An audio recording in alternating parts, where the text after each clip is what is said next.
Hello language lovers, welcome to my channel. Today is grayish, but it's still lovely to enjoy the park when it's gray, as long as it's not raining, okay?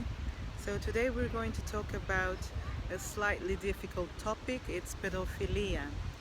Yes, pedophilia is a sexual orientation. Ooh, the sun is coming. We should not trust it though. Anyway, so yes, sexual orientation in the sense that you are born with it, okay? Just like you were born homosexual, heterosexual, zoophilia, zoophile, sorry, you are born pedophile, with the exception of extreme cases where you as a child are abused and then as a result of that you start preferring children as your sexual partners. But anyway, sexual orientation as a definition does not include the word crime, okay? It's a pattern of romantic, emotional and sexual attraction, full stop, okay? So the crime element of it has to do with your behavior, where obviously that behavior is condemned. For example, there are many countries out there that do not consider or do not classify sex with children as being a crime. They are wrong, and I will explain why, okay? Children should not have sex because, number one, for a sexual activity to happen, there has to be a consent, an informed consent, okay? It's not just because you're feeling aroused as a child, because it is possible to feel aroused as a child, or yes. So that's not the yes that we're talking about here. We're talking about informed consent. Informed consent means full understanding and knowledge of the consequences, okay, and accepting and being able to bear the consequences. You as a child should know what the pregnancy means, okay? Before you have sex, you need to understand more or less what it entails in terms of body sensations, okay? In terms of what the body goes through when a woman is pregnant, okay? So you were not fully capable of understanding the consequences of being pregnant. You were not fully able to support yourself financially and your child when you were a child. Another aspect is that with sexual activities, you put yourself at risk of contracting serious diseases. You as a child are not prepared to go through the treatment and through what it means to have HIV if you contributed for the contamination, okay? Because under normal circumstances there is guilt attached to it, and a child, the body of a child is not fully developed. A 9 years old cannot enjoy pregnancy, neither can she bear pregnancy or the birth of a child, okay? The orifices of a child are still very small and they do not have the flexibility as those of adults, okay? You will always be inflicting severe pain on a child once you penetrate her or him, okay? So it is not enjoyable for them to have sex. It's painful, it hurts in all senses. It hurts psychologically and it hurts physically very much.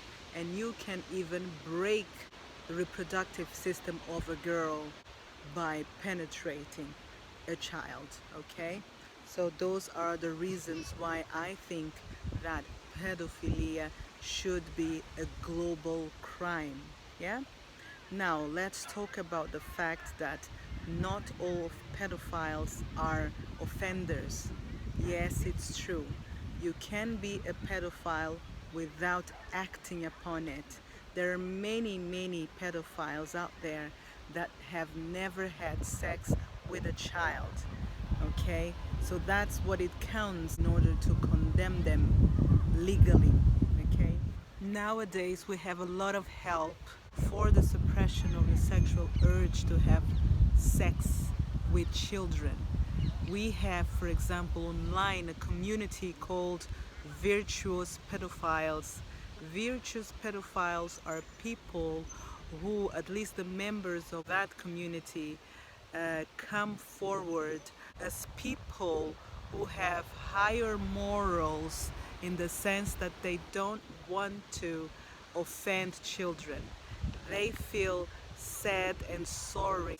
They feel guilt in a way, and they want to protect children from themselves. Okay, that's one way of approaching it. If you are a non-offender, if you have no desire whatsoever to attack children, to force sexual activity upon children, you can contact that community and, you know, exchange experiences, and well, they do a lot of activities, and I'm sure you will benefit from adhering to that kind of community.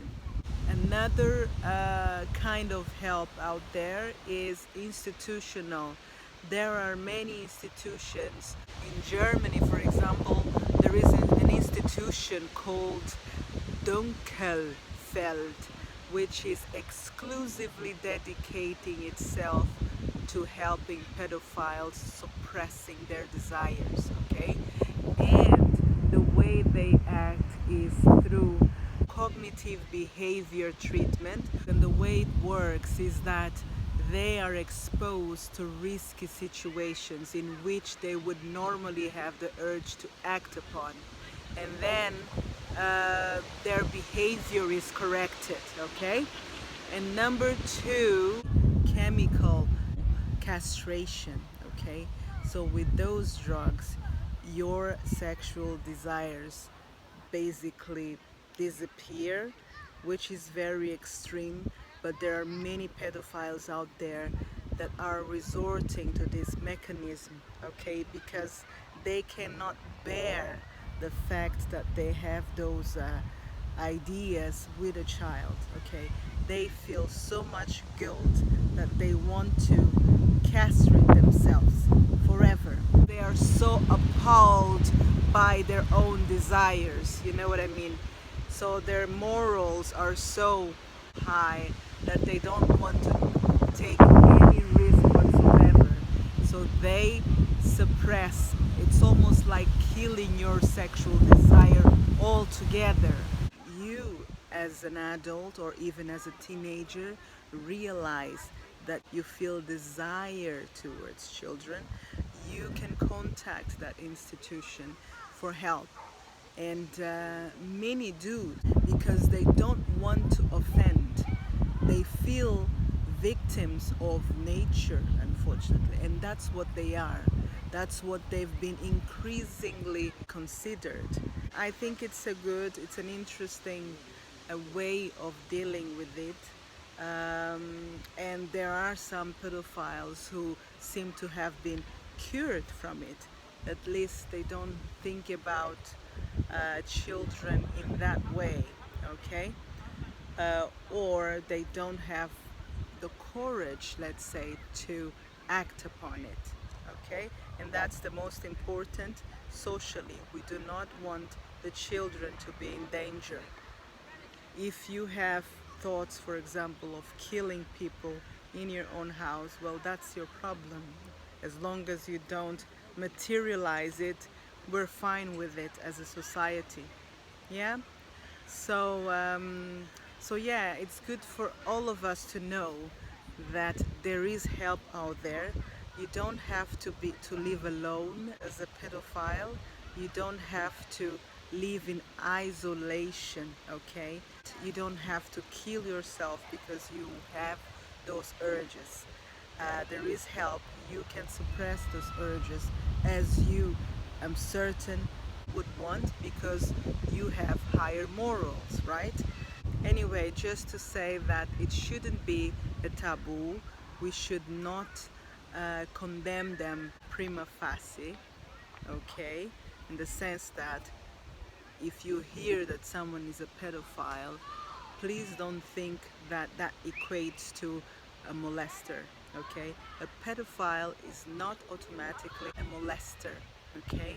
And there are many heterosexuals, many people who like sex with adults that were caught having sex with children, not because they're attracted to children, but because they had the chance to violate them, okay? And those people are not called pedophiles per se, okay? Child molesters are not necessarily pedophiles. You were only pedophile if you are attracted to children, okay? So yeah, that's what I want to clarify, so that we can be less judgmental without understanding the full spectrum of it, okay? Now that was it. Thank you very much for listening. I hope this was pleasures, even though the topic is a bit but you know, the sun does not always shine, and that doesn't mean that the day isn't beautiful anyway, right? Okay, thank you very much for listening, and I wish you a wonderful week. Good sun.